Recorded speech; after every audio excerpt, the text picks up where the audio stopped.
Hey, let me show you this really cool feature I learned about flash fill. Please stick around to the end. It's not just a simple flash fill, it's a pretty cool trick, so I promise it's going to be worth it. Check this out. Right, so I have this table. I want to multiply the number of items, right, sold, so in this case here 3 bottles, by the unit price.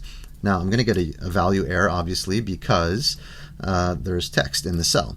So there's only 5 rows. I could manually type this in, equals 3 times 20 and hit enter, and of course and drag that down, and that would work, you know, if there's only 5 rows. But if you have a lot of rows, obviously this isn't a very practical solution. So now we can use flash fill. For those of you who are not familiar with flash fill is looks for a pattern that you provide and then automatically tries to populate all the cells based on that pattern. Let me show you. So in this case here, the pattern that I want to isolate is the number in front of the description, right? So I'll enter 3, hit enter. So flash fill is under the data menu, and just look for this icon over here, right?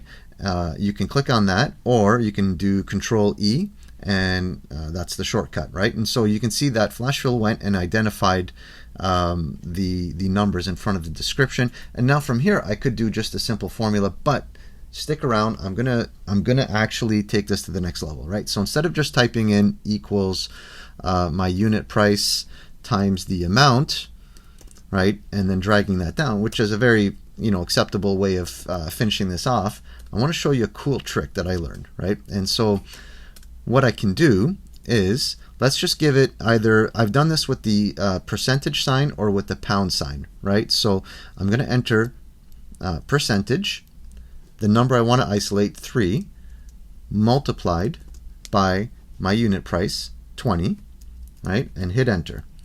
So now I'll just flash fill that down, Control E, and so you can see here it gave me this pattern over here. Now what I'm going to do Control F, and we're going to replace the percentage with the equal sign. So let's just do a quick replace all.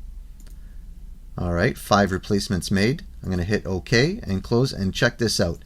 It finished the formula for me. So it just replaced that percentage sign that I put in front of my pattern with an equal sign, and then Excel did the rest. Anyways, I just wanted to share that with you. Hey, I hope nobody's sending you files like that anymore, but you never know, 1 or 2 might slip through here and there. Anyways, I've said it before, I really do believe that flash fill is probably the best feature in Excel. I really love it. It's so easy to use. Anyways, I hope you found this video helpful, and thanks for watching.